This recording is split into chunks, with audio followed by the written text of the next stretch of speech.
Okay. So this is the first webinar we're attempting. We're going to be doing a series of webinars every 2 weeks on varying topics about pain relating to areas from head to toe. If anybody has suggestions that they'd like me to do a webinar in a specific area, by all means, you can email me to let me know that that's what you'd like. My email is presented right here at drmitch@mitchellyass.com. Again, thank you for everybody for taking the time out on a Sunday afternoon to participate in the webinar. And hopefully you're going to get some information that you've never heard about. The name of the webinar was 3 Things About Your Back Pain the Doctor Has Never Told You. I am Dr. Mitchell Yass. I have a doctorate in physical therapy, but I designed my own system to diagnose and treat pain 28 years ago. It is different from the medical system in the idea that I am not a proponent of using diagnostic tests to identify the cause of pain. I believe in the idea of interpreting the body's presentation of symptoms, which are being emitted by the very tissue that is in distress. So there is definitely a correlation between a tissue in distress and the symptoms being experienced. So my method is highly unique. And so I'm about to show you 3 things I am quite confident you've never heard of from your doctor. So the 3 things about your back pain that a doctor has never told you is that, number 1, the MRI is baseless in terms of identifying the cause of back pain. Number 2, that muscle is the cause of back pain in greater than 98% of cases. Now, that many people start to wonder where I get the 98% because it sounds like it's almost everybody. Well, this is based on my 28 years of treating people, which is over 15,000 people. And this represents the finding that I was able to establish even when an MRI showed a structural variation. So that's how I came to that number. 98% of cases are muscular in nature. And if in fact it is muscular, the only way that you're going to be able to resolve that pain is by utilizing targeted progressive resistance strength training, which is at the core of the Yass Method. So we're going to run through these 3 items, and hopefully at the end of this, you'll see why this method should make sense to you and why this is the primary mechanism you're going to want to use to diagnose the cause of your pain. So in terms of the MRI being baseless in identifying the cause of pain, there's 3 primary areas you want to look at: theoretical, clinical, and scientific evidence. When I say that the MRI is baseless, I want it to be understood. I am saying clearly and irrefutably, there is not one iota of proof that the MRI identifies the tissue in distress eliciting your pain. I want to be very, very clear. I'm not saying in some cases, I'm saying that as a method, it is baseless in its ability to identify the tissue eliciting your symptoms. I'm about to show you the 3 primary indicators of this. So number 1, what is the theory by which the MRI is used? Everybody would basically acknowledge that the concept here is that you have pain, you get an MRI, it finds a structural variation, and because the structural variation, like a herniated disc, arthritis, or stenosis, is found at the time you're having pain, it is asserted to be the cause of your pain. This is what is known as correlative theory or junk science. An example of this would be that if I were to say the sun is rising and I open my front door as the sun's rising, I can say opening my front door causes the sun to rise. That's correlative theory, and it is actually known as junk science. One of the indicators that this is a bit outrageous is the idea that the MRI would find that you have 2 elbows at the time you're having your pain. And therefore, since 2 elbows is identified at the time you're having your pain, it could be asserted that having 2 elbows is the cause of your pain. And obviously people would say that sounds crazy. Well, it is also crazy to say that just because a herniated disc or stenosis was found at the time of your pain, that in fact it is the cause of your pain. Okay, so that's the initial basis of this. Now, on the other side, if we want to take this to a true scientific understanding, for every hypothesis, there's something called the null hypothesis. So the hypothesis here is that herniated discs cause pain, right? And therefore, those who have pain, they'll be found to have herniated discs. Well, if the hypothesis is that herniated discs cause pain, the null hypothesis is that those without pain should have what? Should have no herniated discs, right?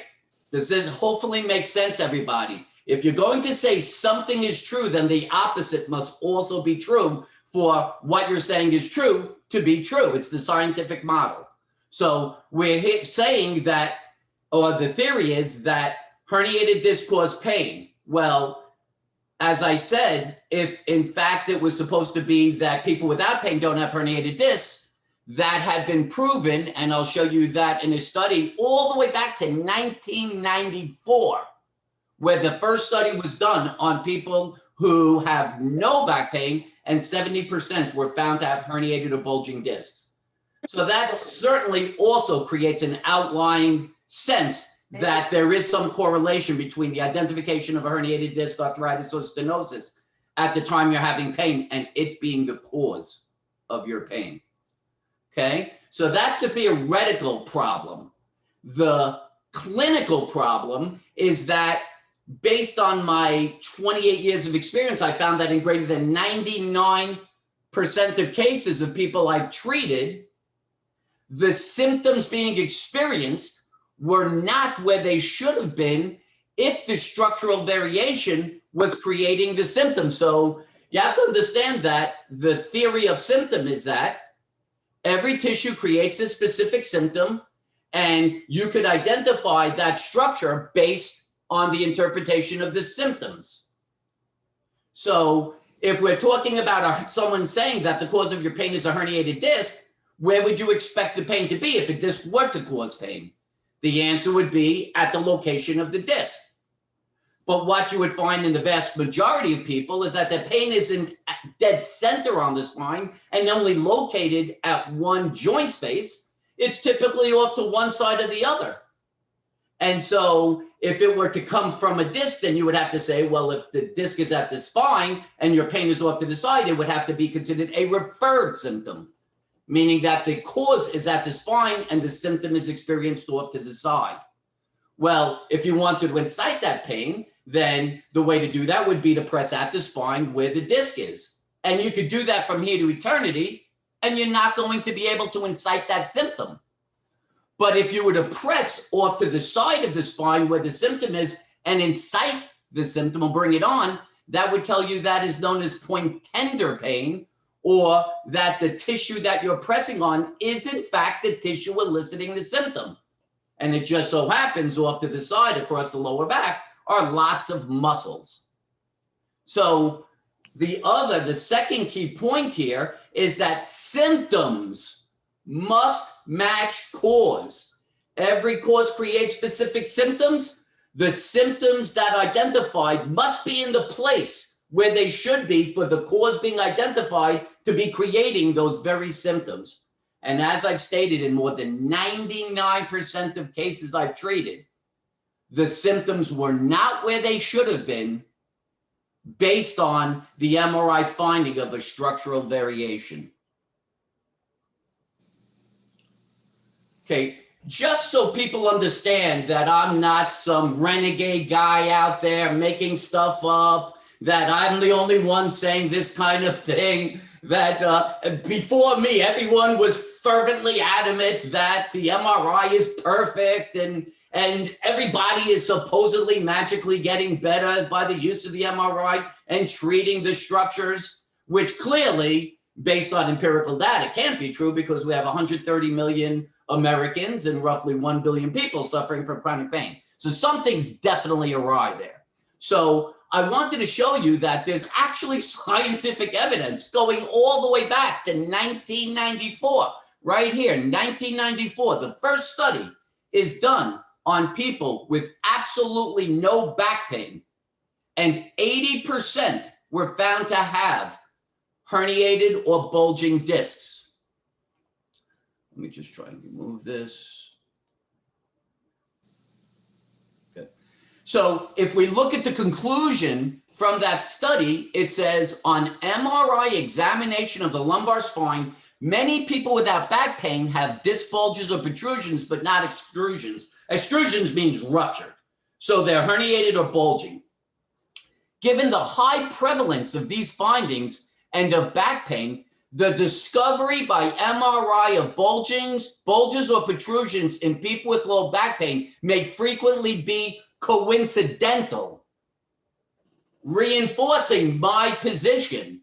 No one's denying that you don't have the herniated or bulging disc. It's simply not eliciting your pain, and therefore should not require or demand any type of treatment. Now, there's lots of these studies, but I really wanted to highlight two very, very important ones. The first one regarding people with no back pain and the lack of correlation between structural variations like herniated discs and symptoms.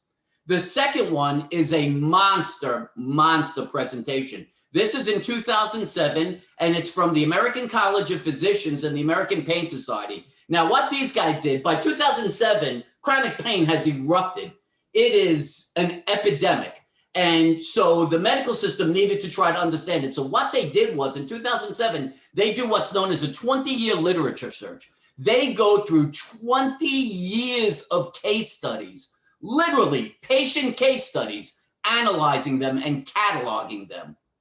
And what they find is, number one, more than 85% of people who present to primary care have lower back pain that cannot be reliably attributed to a specific disease or spinal abnormality. They bunch it in and describe it as non-specific lower back pain. So 8.5 out of every 10 people going to primary care to seek care for lower back pain, they cannot attribute it to a specific abnormality or disease entity. And they point out that attempts to identify specific anatomical sources of low back pain in such patients have not been validated in rigorous studies, and classification schemes frequently conflict with one another. So attempts to categorize the cause of your pain through diagnostic testing was not validated through study. And here's the whopper. Moreover, no evidence suggests that labeling most patients with lower back pain by using specific anatomical diagnoses improves outcome. So they're not just giving you a theoretical premise, they're telling you over 20 years of looking at case studies, they have established that attempting to identify you and categorize you and describe you as a herniated disc, stenosis, or arthritis has done nothing to improve outcomes. And they actually get very clear and blunt about it. Routine advanced imaging is also not associated with improved patient outcomes. So MRIs and CAT scans and identify many radiological abnormalities that are poorly correlated with symptoms, but could lead to additional, possibly unnecessary interventions. Try to wrap your head around what they're telling you. This is the American College of Physicians, not Mitchell Yass. This is the American College of Physicians telling you that after reviewing 20 years of case studies, they have established there is no benefit, no improvement in outcome to attempting to diagnose the cause of pain through diagnostic tests like MRIs. And what I have here are the actual links to the studies. So if anybody wants to look further into this, they certainly can. But that is pretty strong scientific evidence. And as I said, there's many studies I can show you to show you that I had originally 28 years come to this realization. But throughout these past 28 years, there are multiple resources, organizations, groups reinforcing what I'm saying is absolutely true. The only difference between me and them is that they'll describe the cause as being non-specific. I would rather you replace the word non-specific with muscular. then we're both on board in terms of the amount of cases, right? 85% of the cases they're saying don't look like they are related to structural variations. Therefore, treatment of those structural variations is probably not going to help resolve that pain. I'm right there. I'm actually higher. I'm saying it's somewhere around 95 to 96% of cases are muscular in nature. Okay, so that's the story about why the MRI is baseless. Now let's move on. So let's say you go with me on this and you're saying, absolutely, I agree that using an MRI doesn't make sense. Well, then you're going to have to come up with an alternative concept as to what's causing your pain. And here I'm telling you, as I stated, that muscle is the cause of back pain in greater than 98% of cases. So you want to have a theoretical basis. Well, you're saying it's muscular. Well, what is the basis of that statement? The basis of the statement is that you live in a gravitational environment. No one can deny that. There's a force pressing down on you. And for you to do anything, any activity, you're going to need to have your muscles push up against that gravitational force to allow you to perform the activity. So muscles create a force output, and they push against a gravitational or force requirement. If the force output of your muscles is less than the force requirement of the activity, the muscles are going to strain and they're going to elicit pain. That is at the core. If you want to take one thing away from what the Yass method is telling you, it is telling you in almost every case of people being in pain, the definition of that problem is basically two forces working against one another. Force output of your muscles working against the force requirements of your activities. If the force output of your muscles just isn't there, can't push up against the force requirement, you're going to strain, you're going to elicit pain. Okay, so that's the theoretical basis. So how does Mitchell-Yass know, looking at this individual, that the cause of their pain is muscular? Well, there are physical indicators. So if we're saying that muscle is actually eliciting pain, well, muscle is also responsible for posture and movement patterns. So if you have, let's say, you have pain at your lower back caused by your lower back muscles shortening, well, those lower back muscles shortening are also going to alter your posture. You're going to end up with a severe arch in your lower back. So someone who has pain at the lower back and severe arching, you have to start to look and say, well, those things might be connected. Not just ignore that and say, well, an MRI said you had a herniated disc.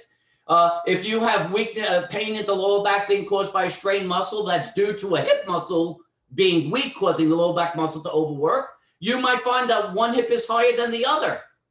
You have to take that into consideration. If someone's limping, there's a reason for it. So when we're looking at people to identify the cause of pain and we can establish its muscle, we're also going to see correlative other physical indicators, such as variations to posture, variations to movement pattern. And by the way, just a note, the Yass method has been used for years virtually. And people, I think, are often hesitant to consider utilizing the method because they say, well, how can someone diagnose me not being in the same room? The things that are being looked at, the physical presentation, can be seen whether in the room or virtually. It doesn't matter. All the things that are necessary to make a muscular diagnosis can be done whether virtually or in person. So don't ever be hesitant to think that this method cannot be used virtually. It can and has been for years. Okay, so now we're going to look at symptoms, making it hard. So the symptoms vary. One of the things that people will always tell me is that, oh, if I stand too long, I have pain. But then when I sit down, the pain goes away. Or, oh, if I bend forward, I get pain. But then if I stand up, it doesn't have the pain. Oh, if I reach overhead, I get shoulder pain. So when you see that the symptoms vary due to changes in posture, movement, things like that, by definition, that's got to be telling you it's muscle, because if it was structure, a herniated disc is creating your pain. Well, that herniated disc is always herniated, so therefore you should always have continuous pain. Oh, arthritis is causing your pain. Well, arthritis always exists. The implication, think about the logic of this. If I stand up, I have pain. If I sit down, I don't have pain. Is the implication when you go to sit down and you don't have pain, you don't have arthritis anymore? Because you're being told arthritis is the cause of the pain. So if you don't have pain, then you don't have arthritis. That's obviously doesn't make much sense. Therefore, varying symptoms will lead to the idea that it's muscular and in fact not structural. You're going to assume if it's a structural cause that you're going to have symptoms continuous, never varying, never leaving, coming or going, okay? So that's another thing.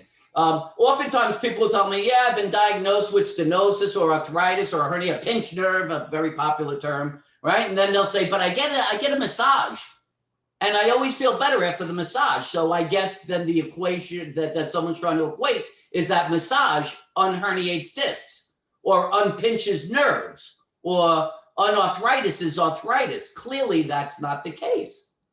If you're seeing your symptoms enhanced by massage or applying heat, you must immediately assume that the cause of your pain is muscular.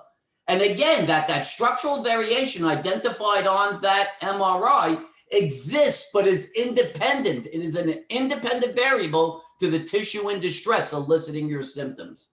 Another home run thing, very, very common. Most people in pain are going to say this, is that their pain is worst at night. Usually when they lay down, or if you're laying back in a recliner, things like that. That simply has to do with the fact that when you strain a muscle, while you're using that muscle, lactic acid is building up in the muscle. It's a byproduct of muscular contraction. The body can't allow you to have lactic acid. So that can affect your pH. Blood will perfuse into the muscle to consistently get rid of the lactic acid. Blood is warm, so your muscles are always kept long, even though they're strained, even while doing the activity that's straining them. At night or when you're reclining, now you're not doing activity, no lactic acid is built up. There's no reason to have to pump blood into the muscle. So the muscle has the chance to cool and go back to its more shortened state, which is where it would go if it was strained. And because pain receptors run along the length of the muscle fiber, you're going to get a concentration of pain receptors and you're going to get your pain.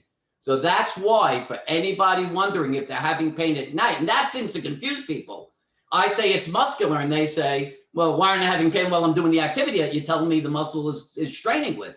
Because the muscle only gets a chance to really elicit its pain, typically when it's not working, cools off and has the tendency to shorten, contract, and concentrate the pain receptors that run along the length of the muscle fiber. So those are all the key indicators that, as I've stated, in more than 98% of cases, the cause is muscular. So now you've acknowledged MRI probably isn't doing the right thing by you. This guy sounds like he understands the cause is muscular. He's given me this incredible presentation. Now, what am I going to do about this information he's given me? That the cause of my pain is muscular. The only way to resolve muscular causes is through targeted progressive resistance strain training. Okay, so let's go through this. The only way to change the deficit, remember we talked about, the only reason a muscle is going to strain typically is that its force output is less than the force requirement of the activity. It just doesn't have enough force. And you have to understand, activity takes groups of muscles to perform them. So if one muscle isn't strong enough, it doesn't matter if the others are, that muscle will continue to strain and continue to strain, which is the essence of why people have chronic pain. It's just because they've never identified this weakened or imbalanced muscle and addressed the muscular deficit. So you need to change the deficit between the force output of the muscle and the force requirement of the activities to cause the muscle to respond to greater levels of resistance, causing the muscle to respond by making it more stronger and therefore able to perform the activity. Okay, so the way you make a muscle stronger and get it to where its force output is greater than the force requirement is by causing it to adapt to resistances. Okay? Conforto hit a home run. Sorry? Yep, you're right. I'm sorry. Oh, okay. So the only way to cause that muscle to adapt is to cause it to respond to greater and greater resistances. That actually causes a small inflammatory response in the muscle, which causes the muscle to then get stronger, build muscle mass. And that's how you eventually get that force output of that muscle to be greater than the force requirement of the activities being performed. Now, this is another thing I want people to understand. There is a complete difference in the idea of targeted progressive resistance strength training versus other forms of therapeutic activities such as yogas, Pilates, treadmills, aqua therapy. Remember, any one of those has to be perceived as an activity simply because by definition, they require groups of muscles to perform them. So in doing them, if you do not isolate the muscle that is weaker and balanced, you cannot resolve the strength deficit that is leading to your pain and your dysfunction. These are lovely concepts. And if someone is not having symptoms, I think they're great. I'm all for them. Yoga, Pilates, aquatherapy, all those things. But in terms of someone having pain, they are not in a position to isolate the weakened or imbalanced muscle that is responsible for the pain. And therefore, you cannot use them to resolve the cause of your pain. Another big issue people think might be of value, but isn't, is the idea of stretching and massage as being a way of resolving your pain.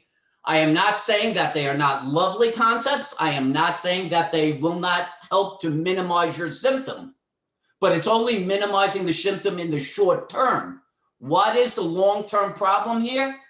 The force output of the muscle is not greater than the force requirement of your activity. Therefore, the muscle continues to strain and elicit pain. Does stretching increase the force output of a muscle? The answer is no. Does massage increase the force output of a muscle? The answer is no. Will it lengthen the muscle, thereby deconcentrating the pain receptors to give you a sense of relief? Absolutely. Absolutely. Why is it's not shocking that people feel better when they stretch or get massage, but they will not be able to ultimately resolve the cause of their pain. So this is really important to understand that last part. Yoga, Pilates, aquatherapy, treadmills, great forms of activity do not isolate muscles and thereby allow you to strengthen the muscles that are leading to straining and eliciting your pain. Stretching and massage help to lengthen muscles, but do not enhance the force output of the muscle until it's greater than the force requirement of your activities. So to summarize, the Yass Method sits outside the medical system, including physical therapy, because it identifies the specific muscles responsible for causing the symptoms and utilizes isolated strength training to resolve the muscular deficits, achieving a pain-free, fully functional life. That is what separates the Yass Method. That is what I want to try to get across to people. As I said, we will be doing these webinars every 2 weeks. We'll come up with different topics. This happened to be about the lower back, but we will continue to do more in terms of trying to empower people, make them aware, and allow them to get the tools they need to resolve their pain. As I said, the Yass Method can be used virtually, which I think is critical for many people because I live in Jacksonville, and I think somebody here mentioned, I think Peggy lives in New York. And so I want people to feel confident that it can be utilized virtually. It is extremely effective. I've been doing it for years, multiple countries. I recently, a couple of months ago, worked with a guy in Taiwan. I have a lady in Australia who would definitely tell you this has resolved our symptoms and allowed it to be fully functional. So if you decide that you would like to get a Zoom session, then you could contact me right here. It's livewithoutpains.com. That's my website, and you can make an appointment there. If you would like to contact me, you're not sure that this is really right for you, by all means, you can email me right there at drmitch@mitchellyass.com. If you feel that this presentation was valuable to you, you can email me and I would be more than happy to provide it to you. I hope that people that find out about me and benefit from this see it as its unique understanding and want to help me make more people aware that are suffering. I've treated innumerable people who unfortunately had become suicidal because they just couldn't get the answer. Usually the emotional components that are associated with pain are not from the pain itself. It's the sense that the pain cannot be resolved. The longer it goes, the more disturbed, hopeless, frustrated, anxious people get. So if you know somebody that you think might benefit from this, by all means, email me and I'll be happy to send a copy of this to you. If you decide that you do want to make an appointment today. The Zoom sessions are $200 a piece. And just to show that I put my money where my mouth is, if you decide that you want to get a session and you want to make an appointment today, you know, I'll make it $150 for this session, but that's only if you make the appointment today. And that's, you know, if you know somebody, if they come on today, we'll just make it the $150 just to show that I'm really committed to reaching people and allowing them to have their pain resolved. So that's the presentation. I don't know if anybody wants to comment, but here's a chance to talk if you'd like. Okay. Darcy, do you have anything you want to add? Yeah. Can you hear me okay? I hear you plenty, yeah. Okay. I just wanted to say that I obviously am a big believer of the Yass Method because as a military veteran, I spent a lot of time doing things to my body that I suffered for later in life physically. And I was diagnosed with, of course, 3 collapsed discs in my lower back, dislocated hip, whatever that means. And I had a frozen shoulder for 9 months. A majority of these injuries kind of culminated into about 10 years ago, me just kind of being in bed for several weeks and them telling me 10 years ago that I really needed to have surgery. And I was not super convinced I needed surgery, and I kept delaying it and trying to find anything I could to find it. And I would get better for a while, and then I would re-injure myself, and this kind of went on for the last 10 years. And in the last, I don't know, few months, I started working with Dr. Yass, and I had some serious imbalances in my body that I never actually had a doctor tell me before.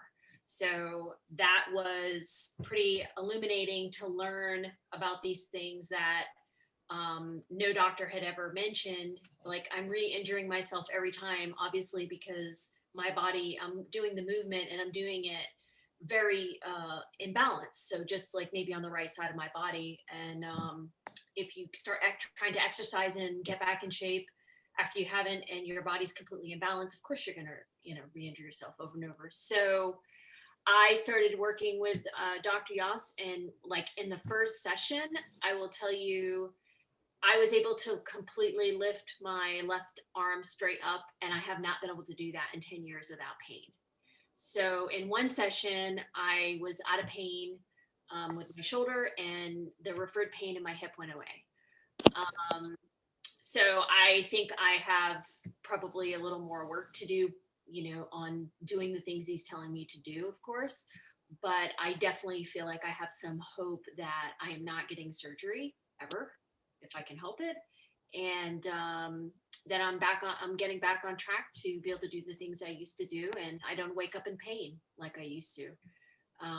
So it's been very, very life-changing for me to be able to just lift my arm straight up without pain. So I'm pretty happy about that. So anyway, I just wanted to share that in case anybody kind of dancing on the head of a pin and trying to decide whether or not this would be right for them. I just wanted to share my experience because it's definitely been the right thing for me. So that's it. I'd like to point out, and I think you would reaffirm that.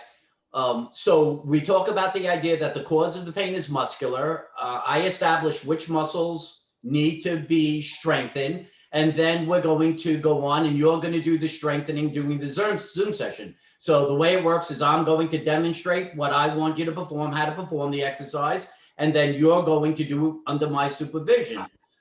So basically the tools are a resistance band, a chair, and access to a door and a frame, because that's how we lock the resistance band into the door to create the resistance so that you don't need another person to help you. And I just wanted you to describe a little bit how, you know, are these very complicated? Does this take hours on end? Are we talking about 7 days a week? Well, for me, I just, you know, make a schedule in the morning, a few days a week, and it takes me about 30 minutes to 20 minutes to 30 minutes to do the exercises. And it's very uncomplicated. I think got the bands off Amazon for like $9 or something.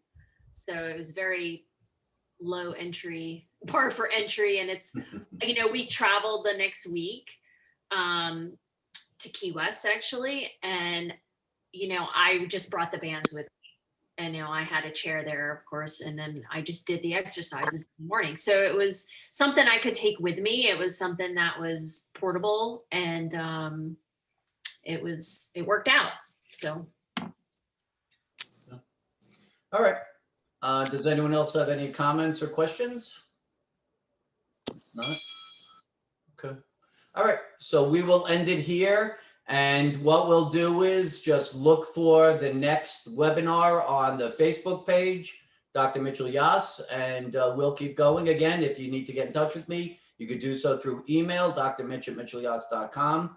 Again, the website, livewithoutpains.com. We'll put this up, this webinar on the Facebook and Instagram and YouTube, and so that people hopefully have access and benefit from it as well. So again, thank you for everybody taking a little time out of their day on a Sunday. And I hope everyone found the information to be extremely valuable.